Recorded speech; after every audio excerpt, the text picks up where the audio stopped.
श्री स्वामी समर्थ। तर आज आपण बघणार आहोत की रामरक्षा म्हणजे काय आणि रामरक्षा सिद्ध कशी करावी।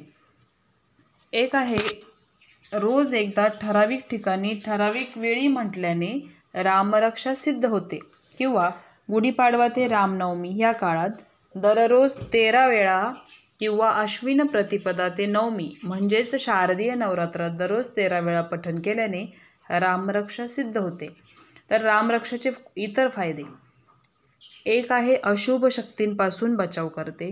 2, राहू केतू महादशेच्या त्रासातून आपली मुक्ती करते। कर्जमुक्ती असेल किंवा कर्जवसुलीसाठी पण फायदेशीर आहे।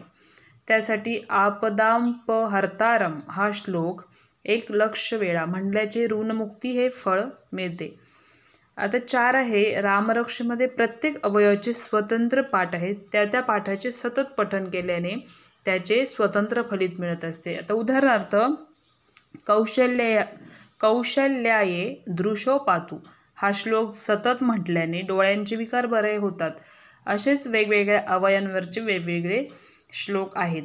तर रामरक्षा आपणास जमेल तेव्हा वर्षभरातील कोणत्याही पौर्णिमेपासून आपण पठण करायला सुरुवात करू शकतो। आता रामरक्षा रोज एकदा ठराविक ठिकाणी ठराविक वेळीच म्हणावी, वेळ व जागा बदलू नये।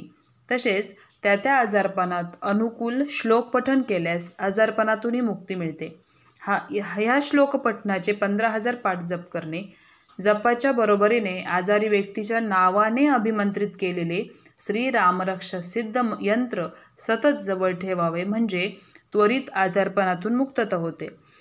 आता श्रीरामरक्षा या स्तोत्राचे महत्त्व काय हे आपण बघूया। श्रीरामरक्षा या शब्दाचा अर्थ रक्षण करता राम असा आहे। प्रभू रामचंद्रांना मर्यादा पुरुषोत्तम असे म्हणतात, हे आपल्या सर्वांना माहीत आहे। प्रभू रामचंद्रांचे चरित्र अवलोकन केल्यास आपल्या असे लक्षात येईल की प्रभू रामचंद्रांनी राजा, पिता, बंधू, पती या सर्व नात्यांनी मर्यादा सांभाळून एक फार मोठा आदर्श आपल्या समाजासमोर घालून दिलेला आहे। बुध कौशिक ऋषींच्या स्वप्नात जाऊन स्वतः प्रभू रामचंद्रांनी रामरक्षा हे स्तोत्र सांगितलेले आहे। त्यामुळे रामरक्षा स्तोत्रातील प्रत्येक अक्षर हे मंत्रमय व तारक असे आहे। आता रामरक्षा पठण करताना काय काय नियम पाळायचे ते बघूया। हातपाय धुवून शुचिर्भूत होऊन रामरक्षा म्हणण्यास हरकत नाही। कुमार वयातील मुलांनी तर रामरक्षा नित्याने अवश्य म्हणावी, कारण त्यामुळे आपल्या मुलांच्या वाणीवर योग्य संस्कार होत असतात। नित्य रामरक्षा पठणाने शक्ती उत्पन्न होते व ती आपले सदा सर्व काळ रक्षण करत असते। आबालवृद्धांनी तर नित्य रामरक्षा म्हणावी, त्याच्यापासून निश्चित फायदा आहेच। रामरक्षेचे अनुपालन करण्याची पण एक पद्धत असते, तर ती आपण बघूया। कोणत्याही महिन्याच्या शुद्ध प्रतिपदेपासून सुरुवात करून शुद्ध नवमीपर्यंत हे अनुष्ठान करतात। प्रतिपदेला एकदा, द्वितीयेला 2दा याप्रमाणे चढत्या क्रमाने वाचून नवमीच्या दिवशी 9 वेळा रामरक्षेचा पाठ म्हणावा। अनुष्ठान म्हटले की त्यांच्या यमनियमांचे पालन करणे झालेच, याचा अनुभव आल्याशिवाय राहत नाही।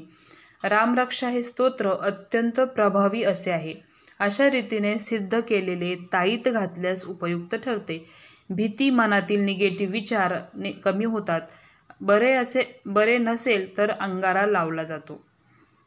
तर आजचा व्हिडिओ जर तुम्हाला आवडला असेल, रामरक्षेबद्दलची माहिती आवडली असेल, तर व्हिडिओला लाईक करा, चॅनलला सबस्क्राईब करा आणि व्हिडिओ शेअर करा।